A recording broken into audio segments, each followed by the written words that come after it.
afternoon. Welcome to Let's Talk at the Oregon Bach Festival. I'm Fred Crafts, Eugene's ambassador for the arts and your host for this series. And today, is it too loud? Well, that's at first. No, this series is brought to you by the Allergy and Asthma Center of Eugene. Let's thank them for making this possible.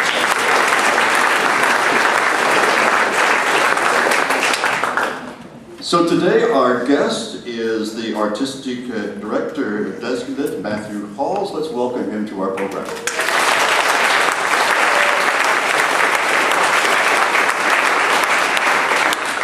I am still breathless from the performance you gave the other night to the Passing of the Baton concert. Just absolutely wonderful. And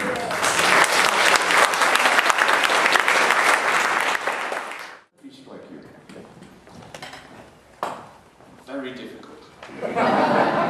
It was, James Macmillan is a fabulous composer, a very religious man, living, I suppose, quite a secluded life in Scotland, a very modest man, a brilliant musician. He's also a conductor, he works regularly as a guest conductor, so he understands musicians, singers, orchestral players very, very well.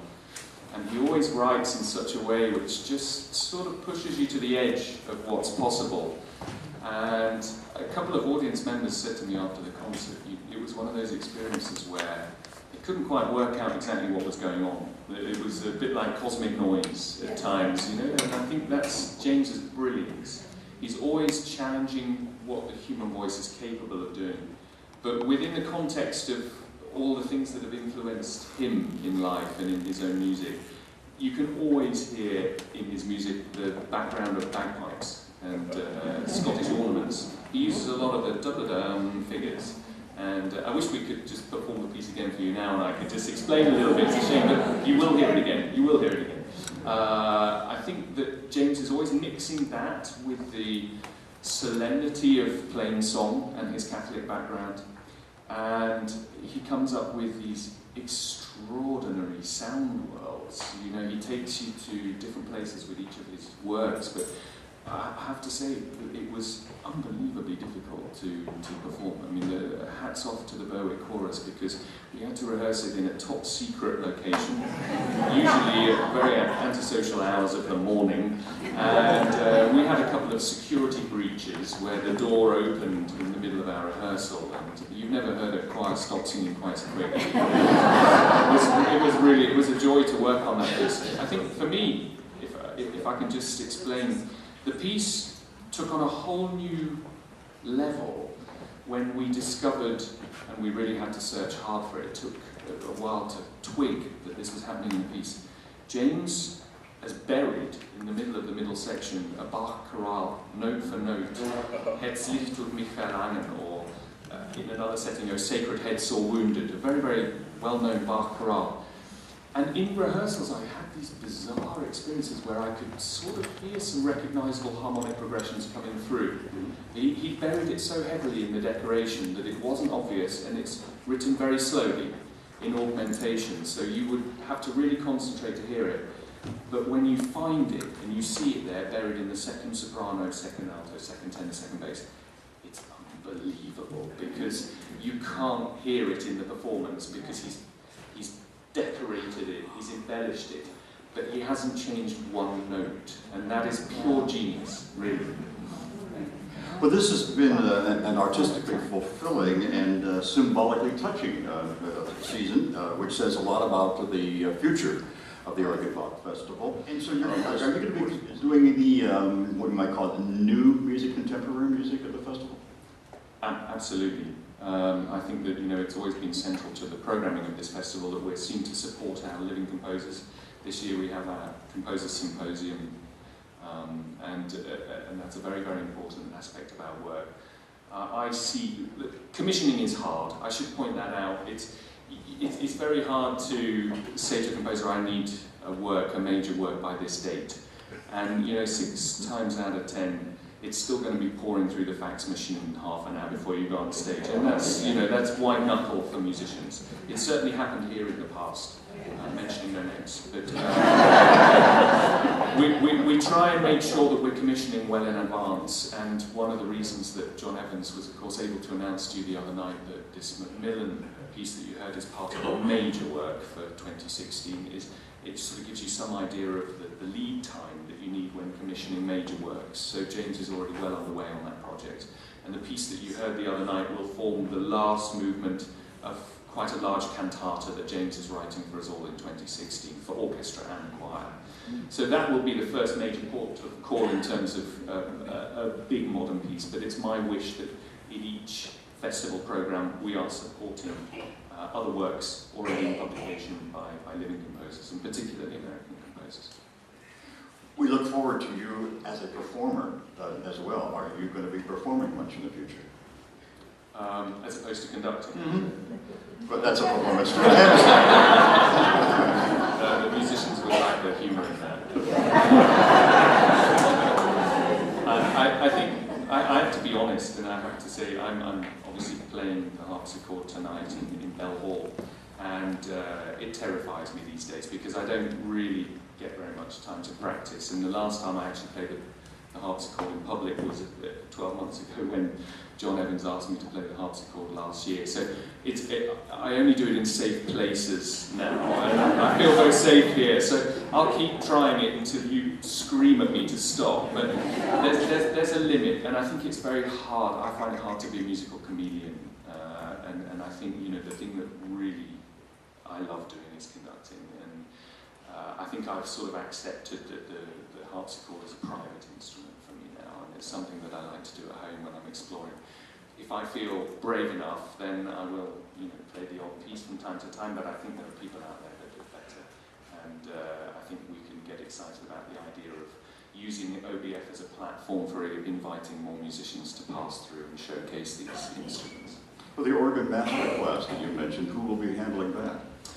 We've engaged the wonderful Paul Jacobs, who I'm very excited to say that Paul is, of course, a phenomenal organist, and his recital was so well received the other day, and we have immediately invited him, and he's accepted to run that programme in his first year. We're also trying, of course, to build ever stronger ties with the East Coast and with Juilliard in particular, because we have some education initiatives coming up a little further down the line, which really rely on networking with those sort of high-level institutions. Will the Oregon Bach Festival continue its performance outreach around the state? Absolutely. I'm engaged in that process at the moment. I've obviously only seen Eugene and Portland in my previous trips to this wonderful state, and last night I had the pleasure of being driven through the landscape to Florence, and it sort of made me decide in an instant that I need to take a holiday out of it. I've never seen anything quite like that before. Unbelievably beautiful state we have here, and outreach is very, very important.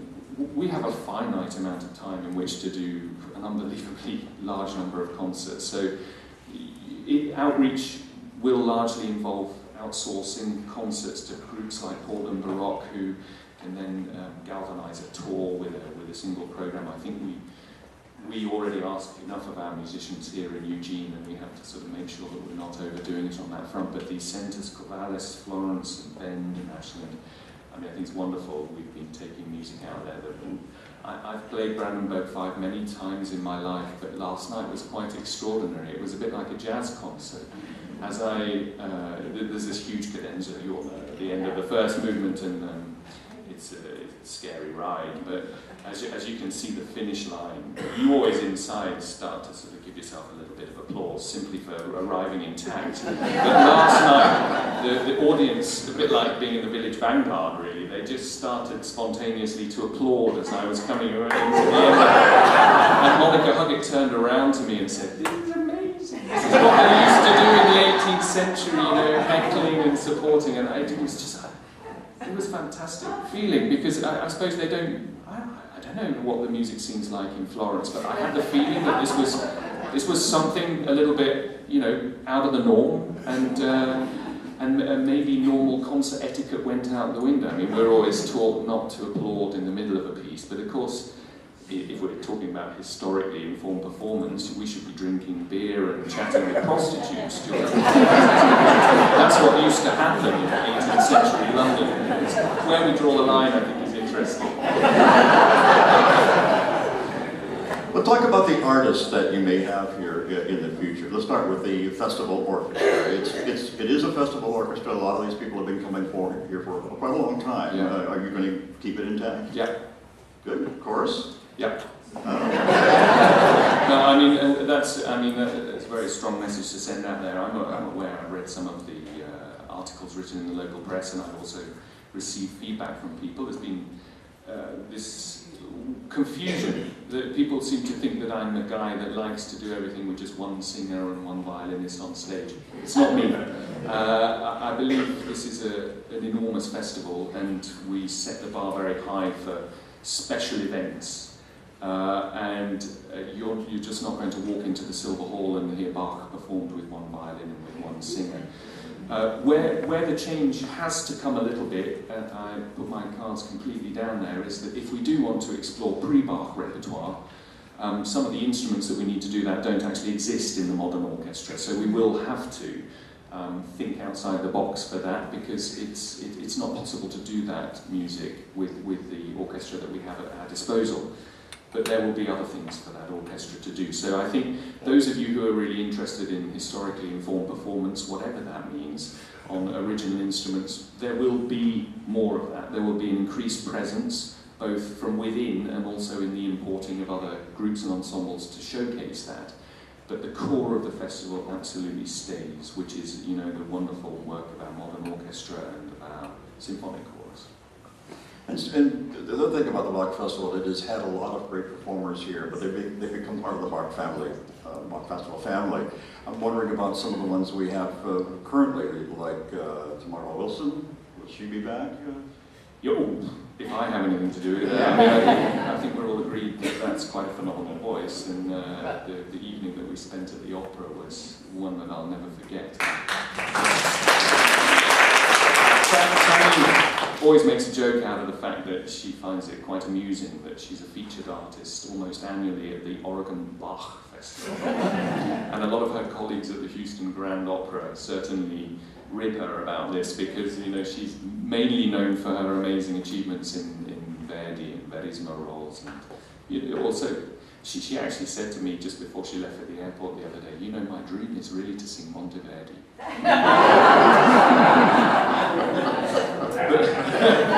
I don't know how serious she was. I'm going to have to write to her. But I think one of the things this festival does so well, it's loyal and it supports artists that bring incredible work to this stage, and that's a work ethos that I support wholeheartedly. So we will continue our associations with these brilliant visiting artists, but we will also be introducing, as one would expect, new artists alongside, and trying to give variety within the context of continuity. Can you name us some of the new artists that you have in mind? I can't. Oh, sorry. I'm trying, folks. Let's talk about an artist that has been here for a long time, performed last night at Bell Concert Hall, Jeffrey Kahane. Yeah. Will he be back with us? Well, I love Jeff's work, and in fact we only met for the first time this year. It's a bit of a joke between us that we usually miss each other in airports by about 10 minutes, because there's so many times when I arrive to conduct an American orchestra and he's the next guy on the roster for the next week, and we almost pass in the airport. And we work for a lot of similar groups. He's obviously had a strong association with Colorado Symphony for many years, and I work quite regularly with that group. Yes, he's loved locally, and he's a very, very important part of this festival. I think it's always a tricky balance as an artistic director. You've got to provide variety, but you've got to keep bringing the treasured guests back. And I think one of my main concerns is just to make sure that we are always opening up new access points for artists to come and perform here, whilst retaining our relationships with existing artists. I would become worried if we were just doing a festival which every year featured the same artists. You're going to get bored of me after a certain time, and that's one artist that's going to be coming back year on year for a few years. But I think I need to provide variety whilst supporting these long-term relationships with people like Jeffrey Kahane and Bob Levin, of course, and his wonderful wife, Yafei Schweng. These are world-class artists, and they choose to come and do their best work here in our Bell Hall or in the Silver Hall. And yeah, it's wonderful that we have those connections with these artists. You know, kind of pressing the point, because nor do we want a festival that, like a lot of jazz or rock and roll festivals, which are just bringing in the guest stars. It has no core to it. You're Right, yeah, we have a core. The core is well in place, and that's part of the beating heart of the festival, and I think it's... We went outside the box last November. We were looking at all the practical difficulties of planning a festival. It's increasingly hard these days to get visas for foreign artists to come and work in this country. I think, you know, my American colleagues will remind me that it's also very difficult as an American artist to get a visa to go and perform in the United Kingdom. We could perhaps have talks to improve that situation, but I don't think it's going to happen overnight. What that means is that we have to be very careful about the balance between European artists coming over and featuring American artists. So knowing that the rules on the visas were being tightened even further, we held auditions in New York, open auditions for vocal soloists last November, and John Evans and I went over there. We were working for 3 days, and we have an amazing response from all the American agents who sent their finest singers to us. And I just came away with the overwhelming feeling that there was a huge pool of talent which we can draw upon and which we can introduce to the festival, and which I'm sure you will absolutely love, which is closer to home. I'm not saying that we want to sever ties with European agencies and stop the flow of traffic, because it's mutually beneficial, and it's very important that we retain our international profile, but we have to carefully balance it, because it becomes ever more complicated to invite those artists. Let's go back to talk about the educational component of the festival. That's pop classes, okay? That's always been kind of a core part of this festival, the mission of the festival, very central to everything that goes on here, the education of the musicians as well as the public. You mentioned the master classes already. Talk about the Stanglin White Youth Choral Academy. Will that continue? Absolutely. Yeah. I've just come fresh from a meeting with Anton Armstrong this morning. We've been planning next year, and it's very exciting. That is, I think, one of the great strengths of the festival. I think it's one of our finest programs. Every time I walk into a rehearsal room and listen to this fabulous choir sing, it raises the hair on my arms. It's just extraordinary. And the way Anton Armstrong works, both as a musical educator, an inspirer of men, and a moral guardian as well. You know, everything comes under that syllabus. He galvanizes these teenage musicians in a way that I've never seen before, and I consider it one of the most exciting aspects of our education program here.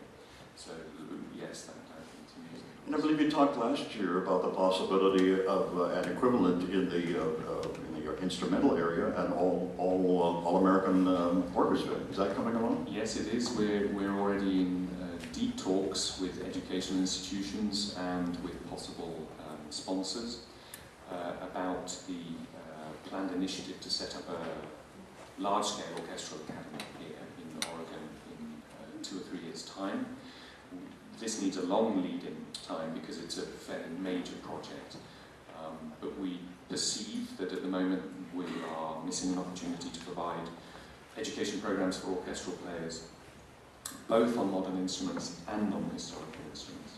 That's the important thing. I mean, there are plenty of courses, summer schools that you can go on as an American symphonic musician, plenty of youth symphony orchestras offering those sort of programs. There is an organization two organizations in Europe. One is the European Youth Orchestra, and the other is the European Union Baroque Orchestra.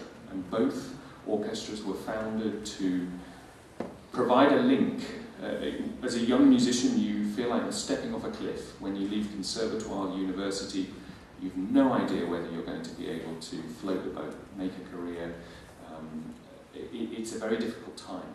And institutions like that are set up in order to bring all of those sort of people who are bursting with creativity and ambition and fueled to be professional musicians, bring them all into the same room, get them all switched on, get them to make contact with each other, and then it sends them back out into the world to form their own groups, take the initiative themselves. It trains them to be entrepreneurs. So much of grassroots music making is to do with entrepreneur spirit as well as being a talented musician.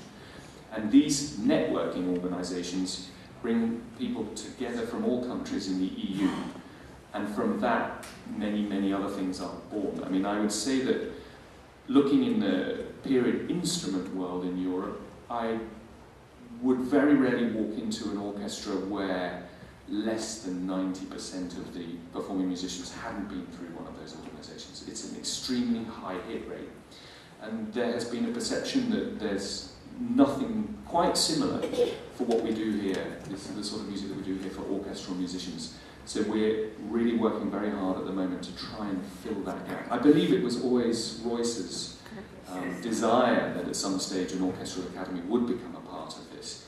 And I keep my fingers crossed that we can actually bring this into the OBF realm and make it a success story which will help to really give it a national and international profile beyond its current status.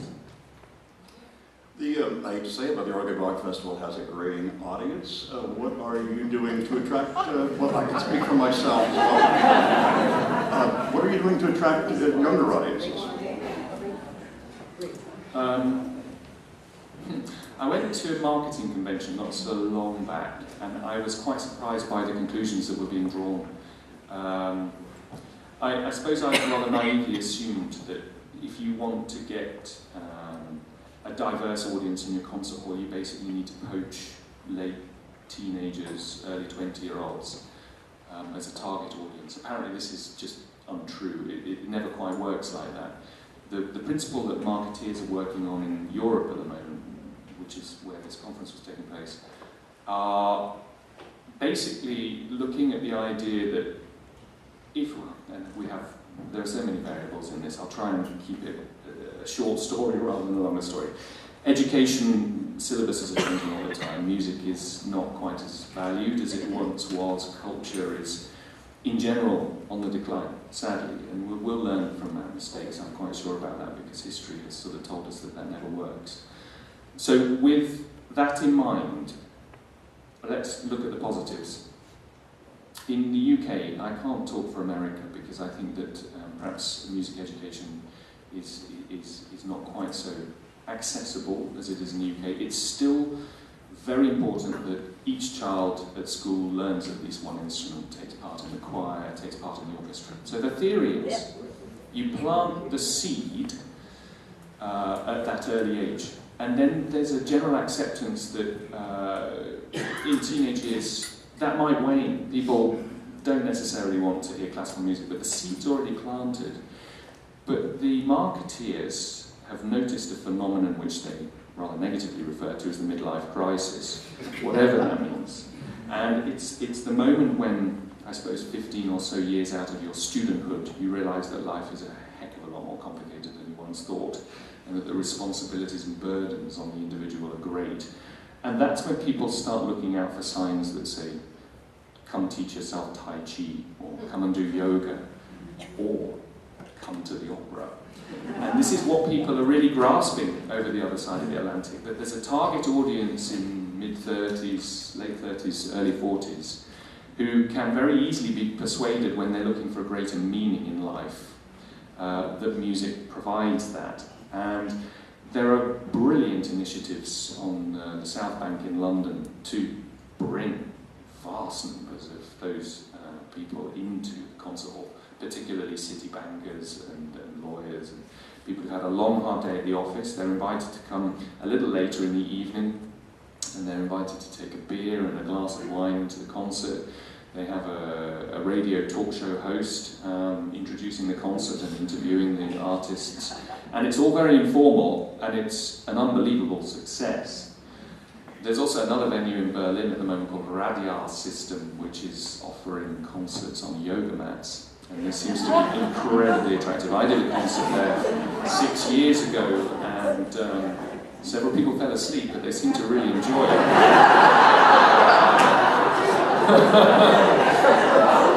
I'm not saying that in order to build our audience base, I'm allowing you all to bring yoga mats to concerts, but I am saying that it is important. We've got to target that age group. We've got to reconnect. We all know the value of classical music. That's why we're sitting here now, and that's why we continue to support a wonderful festival like this.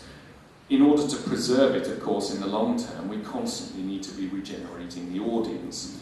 And so one of my top priorities really is to find a way of doing that and to make this connection. But I'm not under any illusions here. It becomes more and more difficult. The odds are stacked against us. We've got a tricky economic situation at the moment. Younger people in general don't have the disposable income that they once had, so ticket prices can just tip them over the edge. There are all these challenges that have to be met in order that we fulfill this desire to build the audience from younger age. But it's a top priority.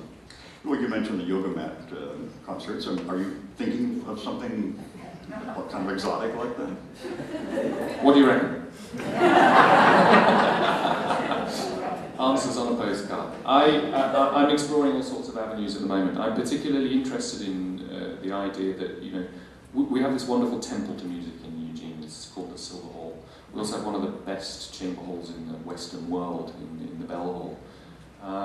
But I'm a great fan also of having other musical events happen in places where you might not expect it. I mean, just to pull an idea out of the sky, Bach in the Brauhaus, or where we can, this happens a lot. I read an article, was it the Philadelphia Orchestra?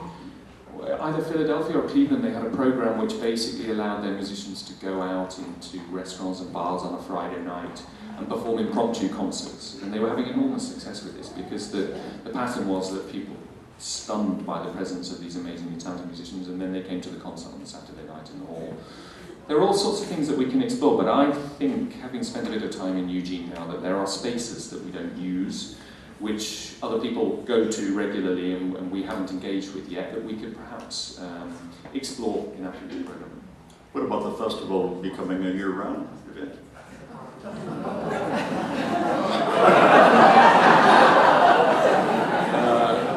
Somebody's got to feed my dog. I think that's a great question. It would be lovely, but then it wouldn't be the festival anymore. And I think what I feel about festivals, as opposed to seasons, you can go and hear high-level symphonic music here on a monthly basis with the Eugene Symphony, you can go and hear opera, you can go and hear ballet, and that all works on a seasonal basis. What makes a festival different from the norm is that we try and promote events which are events. We try and do things which perhaps other organisations haven't quite got the budgetary means to promote. And we try and keep within the parameters of our USP. What is it that the Bach Festival does? What are we about? And for me, that means three things. We do three things which perhaps other local organisations don't focus on so much. The first is that we make Bach's music the centre of our festival. It always will be.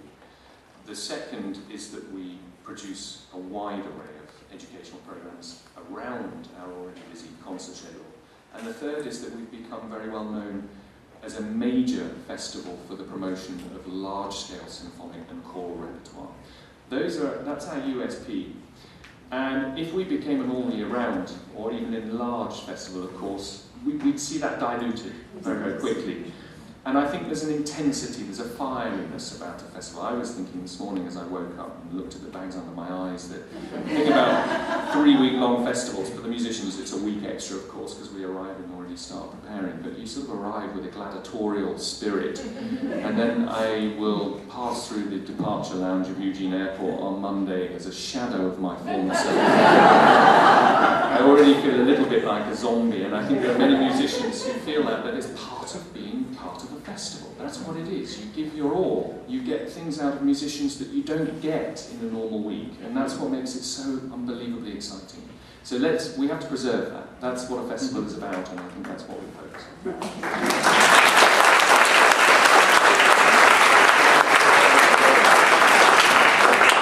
Where will your home base be? Home is a strange concept for me.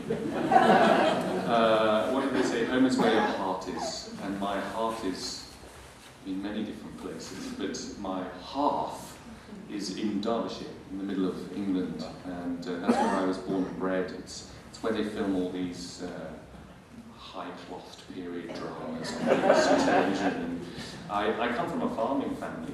My grandparents were all farmers, and so there's a little bit of that in my blood, in my background. And I live in a cottage on an estate which is part of a farm, a sheep farm. And so we've just come to the end of lambing season. So when I've been studying all my scores for the summer, I've also been helping out with the lambing. It's kind of a bizarre combination of things. But that's, when I'm not working, that's where I am, in my little remote country cottage with no noise and a very, very dodgy internet connection. And that's peace, and that's the other part of my life. Then how do you put together this festival? John Evans will tell you that there's a tiny patch of reception in the cow field. I can stand there with my mobile phone. We can actually connect. It's not as serious as that. Modern technology is readily accessible, and a lot of the meetings that we have and things are done in the normal way by internet connections. But that's the beauty, I suppose. But I feel as a travelling musician, I'm on the road for about 45 weeks a year. That takes its toll. So when I go home, I really need somewhere where I can switch off, and that's why it can't be an all-year-round festival. I see. Okay. Well, you're gone so much. How do you maintain your health, your exercise, that sort of thing? Good food. They tell me that conducting is very good for your heart. The actual circular motion is like yoga, and of course. If you've ever tried it, if we were naughty at school, the teacher used to get us to stand in the corner and do circles with the arms until it began to really hurt. Well, that's the sort of pain that you can feel as a conductor, because that's the level that you're working at. And in a normal conductor's day, that could be anything up to 8 hours. And that's a long time. That puts a lot of pressure on your body physically. So I try and do a lot of yoga. Actually, it's funny that we were talking about that a minute ago. I also do a lot of running to try and keep on top of my game. But I do recognise, and it didn't take me long to realise in this profession, that you have to be very physically fit to be a conductor as well as mentally astute. And the age-old problem, of course, is the jet lag. I always find it. East Coast I'm sort of getting better at now, because it's only a 7-hour flight and the time difference is, 5 hours or something. I can manage that, but I do get whacked when I come over here to the West Coast. I've got to practice that one a bit more. But it's those sort of things are almost greater than the musical challenges sometimes in our profession. I'm often saying to my conducting students, they ask me, how am I doing? Well, we won't really know until we've got you up at 5 o'clock in the morning, sent you to Heathrow, put you on a flight to Milan with the wrong scores in your bag. The Italian taxi driver's late picking you up, he takes you to the wrong hall, so you arrive frazzled, discover that you prepared the wrong symphony, and then we'll see you. That's some days like that. Wow. It was called The Passing of the Baton. I noticed that at some point in it you were conducting with the baton, and then you put it in your pocket. What was that about?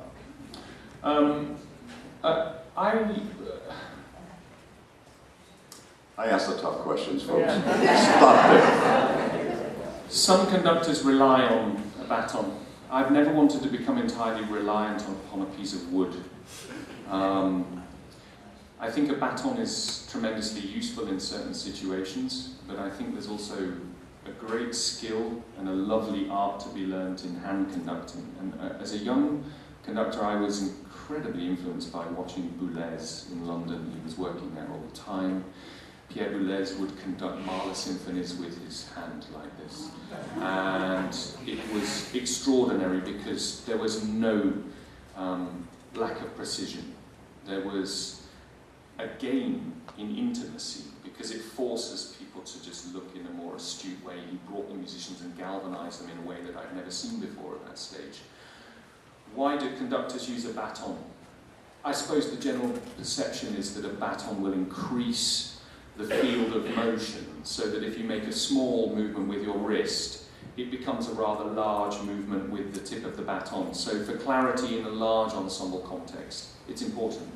I would always use a baton in an opera pit because it's so dark down there, and it helps with clarity. I suppose I generally use a baton with large choirs and orchestras. But for me, it's also to do with the sound. I'm obsessed with sound, and if I go to an orchestral concert, if I hear an orchestra play Ravel, and then I hear them play Beethoven, this would be a funny program, but they play, I don't know, Britten. I want to hear 3 different orchestras. I want to hear 3 different orchestral sounds. I think when I was a young musician, I was acutely aware of a tradition in the 20th century whereby our great orchestras considered their sound, the sound of the orchestra, greater than the sound of the music.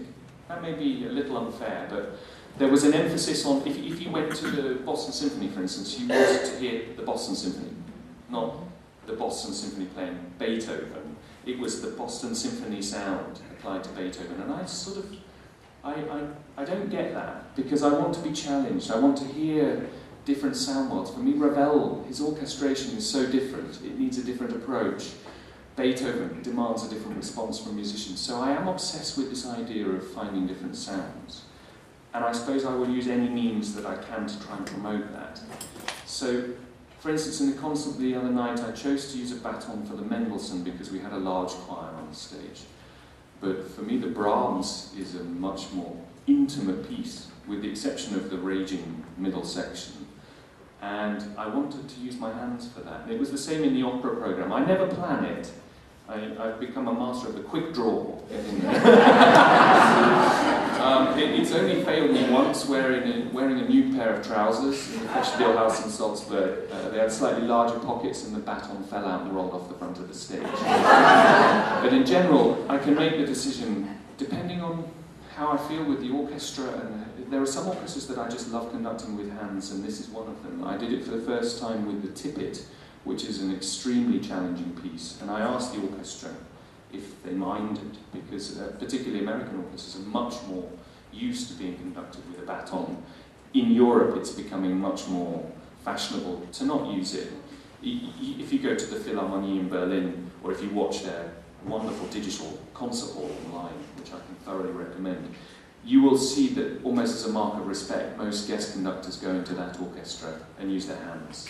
It's a stronger relationship, I feel, sometimes. But I don't decide before the event, I decide in the moment. Now, if I heard you correctly, you said you grew up on a farm. Is that right? I spent a lot of time. It was my grandparents that were the farmers, not my parents. So we would spend harvest and summers up on the farm. So you grew up in a more urban situation? Yeah, in the suburb. Okay. Yeah. Do you recall your first musical memory? Well, my father's a church organist, so from I can't remember a time when I wasn't exposed to music. He would always sit down late at night and just play through Brahms. And those are my earliest musical memories. And I mean, he tells me that I was really quite a freak from the age of about 3 or 4, because at times I would creep down to the piano after he'd closed the lid and try and play what he'd just played by ear. And I think I learned music by ear for a good 5 years before a music teacher rapped my knuckles and said, "You're not going to get anywhere unless you actually learn to read the notes."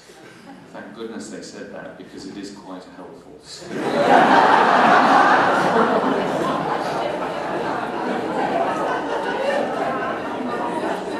So was it your intention to be a keyboardist? No, it was my intention to be a musician. I realised that it was a form of expression that I couldn't live without from a very early age. I don't know. There's so many things about being a musician that I really don't understand, except that I need to do it. I think a lot of musicians say things like that. Somebody said something the other day, I think it was Chion, she said that her whole life is filtered by music. You know, there's never a time, and it can be annoying, certainly for your family members, when you'll be going to the cinema and you've got something going on in here and you're thinking about something that you've just been studying or practicing. It's hard to turn it off, and generally to completely turn it off, we have to break away from life completely and be quite secluded. I find that that's a common pattern with a lot of my colleagues, but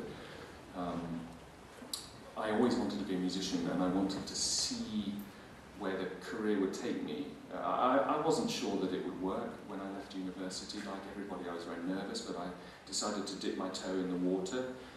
At that stage, I wasn't even a harpsichordist. I mean, becoming a harpsichordist was a complete accident for me. I was a pianist and an organist, and I trained as a romantic musician. And some of the earlier recordings that I made were of Olivier Messiaen's organ music and Maurice Duruflé. And I didn't really play much Bach until I was 21. And then I got a phone call one night from a musician who had heard me step in as a harpsichordist in an ensemble. She happened to be the concert mistress of the Amsterdam Baroque Orchestra. And she said, "Can you get on a flight tomorrow morning and come and audition to Ton Koopman?" And I said, well, you're fearless as a student. You'll do anything, really. I wouldn't do it now. But I did get on the plane and I prepared a score overnight for him, and he was very generous. He obviously saw some potential and he could see that my harmony was okay. And he took me on, and that was it. That was the moment that I connected with Bach's music. There was no preparing for it. There was no big journey preparing his music and being obsessed with his music as a student. It was an accident, but it was an amazing accident because I joined Ton's group when he was in about volume 8 of a 24 series volume multi-disc cantata recording project. And I should think probably that I then spent over the next 7-8 years a good 2 years of those in the recording studio with Ton, recording Bach cantatas and nothing but Bach cantatas. And as a young musician, that was, I mean, I've never had that opportunity again. I think recording companies, they're also suffering at the moment. And the likelihood of any recording company saying, in this day and age, we'd like to give you this amount of money to record Bach's complete cantatas, it's very, very unlikely. So that was a unique privilege, and that was what fired me with enthusiasm for Bach's music, and also, other things came of that, a love of Handel, a love of pre-Bach music in Germany and Italy particularly, and also my tutor at university his great speciality was French classical music, the music of Rameau and Lully, and so there were a lot of diverse influences, but I really kicked against it for a long while because at that stage I much preferred playing Liszt and Rachmaninoff, and so I went to the other extreme. And the beautiful thing is that now I find myself coming back, and I find a more permissible music scene where you don't have to be one thing or another. It's very easy to get pigeonholed as a musician, as either a Baroque musician or a contemporary music specialist, but the most rewarding and the thing that I'm most grateful for is that the music profession is now giving me the chance just to be a musician and to do the repertoire that I love to do. I would never take on board anything that I didn't really connect with in terms of repertoire. But the fact that I'm now able to combine a conducting career that takes me into the opera pit to perform Handel operas, but then the next week takes me to Washington to conduct Henri Dutilleux and Vaughan's symphonies, that's precisely that I wanted. So I do feel like the luckiest guy on the planet at the moment, because there have been a couple of us, early musicians, who have sort of broken free of the net. There's another colleague who I sort of grew up with called Andrew Manzi, and many of you will know his unbelievable recordings as a violin soloist. He made a similar decision about 6-7 years ago that he wanted to become a conductor. He wanted to reconnect with his childhood music. For him, the symphonic music of Brahms and Mahler, Bruckner. So he took himself off and took a music directorship in Scandinavia, stopped playing the violin completely, and is now the principal guest conductor of two of Europe's most prominent orchestras. And he's managed to make the change. And I think that it's only possible to make that now that we accept that there's not such a great big barrier between the two worlds. It's not rocket science. They're interconnected, and I do believe that I'm part of a generation of musicians that wills that barrier stops being there, so that you don't have to be one thing or the other. You can just be a musician again, which is what people always were in the past. You didn't hear people in Brahms's age saying, "Oh yes, he's a Renaissance specialist." Or maybe you did. Maybe that's unfair. Perhaps you did, but I don't think so. Not to the extent that we like to sort of pigeonhole performers these days. In just general talking with you, I hear musical references dropped in your speech from all sorts of genres: jazz, pop, rock and roll. Do you follow jazz, pop, rock and roll?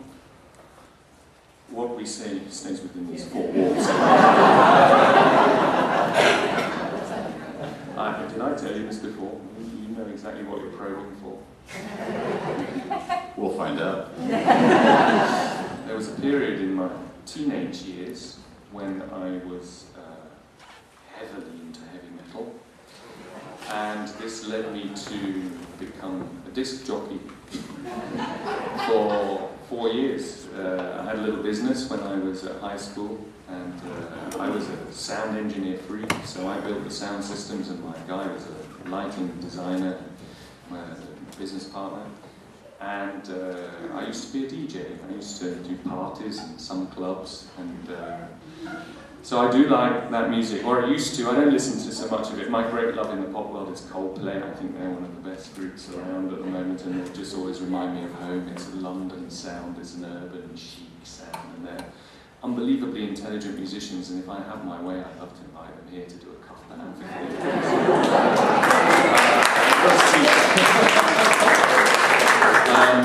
I also love jazz. Every time I go to New York, I like to head down to the Village Vanguard, which was my first connection with the New York jazz scene. I'm not a great jazz musician myself.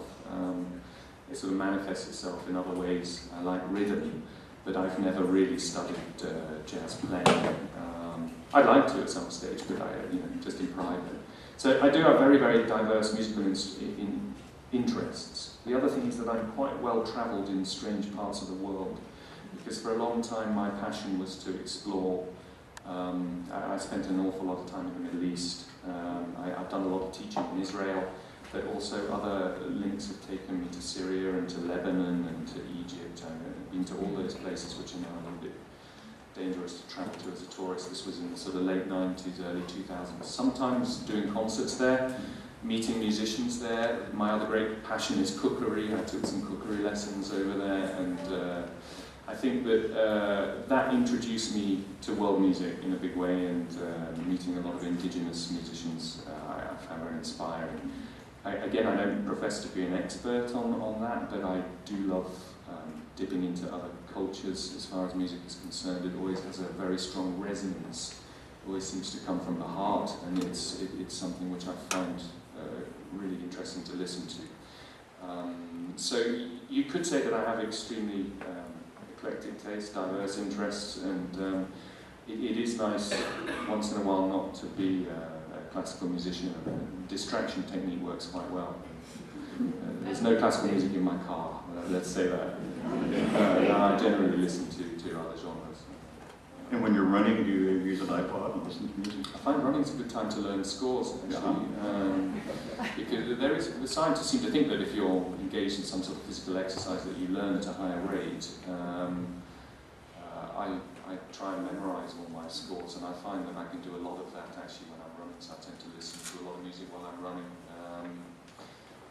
And sometimes I try and put the scores under my pillow at night in the hope that but it doesn't work. Well, it seems like everything you perform, you've memorized, so this must be a rather fast process for you. How do you do it? Those of us who can barely remember our own phone numbers, how do you do so much? Just study. I mean, I've always been obsessed by study. There's a part of me, I have a background in academia, so I'm always reading, I'm always studying scores. I would say that I get as much enjoyment sitting at home with my dog at my feet and just reading scores and studying scores as I do being out there on the road on the concert platform. And I consider that a really positive thing, because I consider that the two aspects are very, very important parts of being a musician. You can't have the one without the other. You can't be a great performer without intensive study. And the fact that I really enjoy that process makes the whole, the demands of the career that much more enjoyable. So firstly, I try and keep a very, very tight grip on my schedule. I try and make sure that there is enough space, that my guest conducting is interspersed with moments of repose. Even if it's just 4 or 5 days at a time, I try and allow breathing space for the study. And largely for me, the process of memorization is through analysis, by breaking the piece down into its components and by understanding the form and by studying the orchestration. To study orchestration is fascinating because every composer has such a different approach. So whilst learning a score, you also get to the heart of how a composer worked as a practitioner. And that process I just find very, very stimulating. But I have to say, it's not something that I've always done. I've been thinking about it for a long time, and it was actually when I came here in 2011 and I watched Helmut conduct from memory, I decided to be a bit braver. I sort of kept it as something that I might like to try in the future, but then I saw not many people are doing it. I mean, a lot of the showcase conductors, they tend to do it for the Beethoven symphonies, for the Brahms symphonies, the pieces that they've been performing again and again. But I suppose there's an element to the rascalish element that likes a bit of the fear factor, and I like to put pressure on myself because I do believe as a conductor that you have an enormous responsibility to the musicians that are working for you and working for you so hard. You have to be absolutely on top of your game. So I want to feel before I go into that first rehearsal that they already trust me, that they know I know the music, that there's no grey area here. They know that if they ask me questions, I will be willing to answer. So we establish a working rapport that can only come from exhibiting from the first notes of the first rehearsal that you really are in the music. And so that memorizing for me is not just a sport. In fact, it's not a sport at all. It's not. It's nothing other than just feeling that I don't need the score anymore. That there's no need to have it there. If it were there, I wouldn't look at it anyway. And it's part of letting music inhibit you physically. Because conductors, I think we've talked about this before, but it's in German you call it Dirigent, in French you call it Chef d'orchestre. Chef d'orchestre is such a wonderful title. In English we call it conductor, and nobody ever questions why we do that, because it's quite an odd name to conduct. And the other uses of that word are more associated with electrical current, for instance. Well, I like that idea, because what it's suggesting is that the conductor takes in the music and then passes it back through physicality. He conducts. He doesn't direct, he conducts. He translates through physical gesture the content of the score. And I always keep that idea in mind when I'm trying to think, sometimes those long, long days when you can only go for too long. Why am I doing this? That plugs me back in, and that makes me remember what it was that I fell in love with about my chosen career path. Well, we're certainly delighted that you chose that path and that you are with us. And this is a transition year. Helmut's 44 years and your hopefully 44 years and then some. So thank you for the wonderful festival you provided for us for this year, and for the previews of what the future might look like. There's some very exciting times ahead of us. We've come to the end of Let's Talk, so let's thank Matt.